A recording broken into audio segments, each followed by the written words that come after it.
Hey YouTube, good day, and welcome to another episode of the Albino Rhino Beer Review. Today you have the Rhino, and we're going to look at a beer that was sent to me by Steve from BC, so thank you very much, Steve. This is from Granville Island, so it is a Molson Coors product, but it is one of the big bottles, which means it's brewed not at the plant, but at the actual old brewery. This is the 1-2 Punch Belgian IPA. So, what are we looking at here? 6.5% ABV. Okay. 1-2 Punch.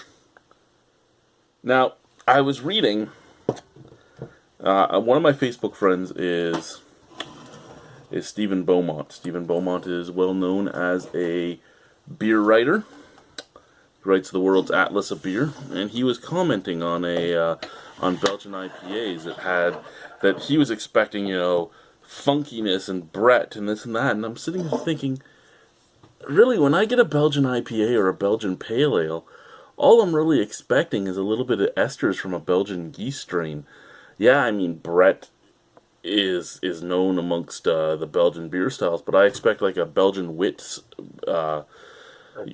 yeast strain or something, coriander, cloves, that type of thing, just on the back end, drying out the palate. That's what I expect. When you see Belgian IPA or Belgian Pale Ale, what do you expect? Just like to know what you actually would expect if you saw that on a bottle. He was talking about the I believe he was talking about the Mill Street Belgian Pale Ale, which, I mean, is pretty much what you'd expect. They use the Belgian wheat yeast on it, and it was just kind of drying on the background. And again, that's what I'd expect. But I'm not a renowned beer author, so I just want to know if other people that aren't renowned beer authors think the same way as I do.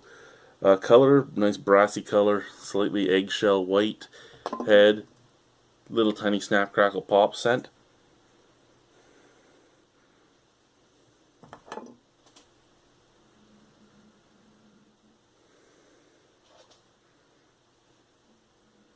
See, that's the smell I'm used to when I think of Belgian Pale or a Belgian IPA. It's kind of syrupy, kind of sweet, little fruitiness, but almost like a candied syrupiness. A little bit of dryness on the back end, on the nose, and that's what I expect to smell. Now, what I'm expecting to taste is almost candy-like sweetness, syrupy candy-like sweetness, maybe a few fruits, and then like a clove, earthy dryness is what I'm expecting. Let's find out. Let's drink the beer. Cheers, boys and squirrels.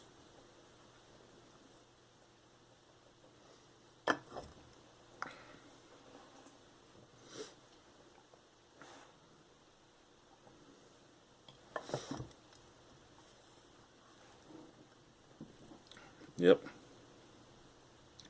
Syrupy, sweet forefront.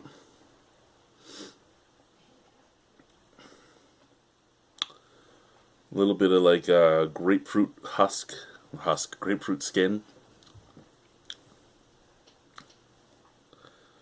That syrupiness lasts all the way to the end. I get a clove sensation covering the back of my tongue, as well as like a white pepper and a dryness. So it's exactly what I personally expect. Is it something I actually like? Not particularly, but I could drink it. I mean, it's not something that actually bothers me in any way. It's just not really my thing. Out of 10, I'd give it a 6.5. I'd give it a percentage. I'd give it a point for every percent alcohol it is. Yeah, it's a 6.5 out of 10. There's nothing really to talk about it. Thank you, Steve, for sending this out. It was fun to try. I'll drink the rest of it as I make another gaming video. So thank you, guys. Bye. If I can reach the phone.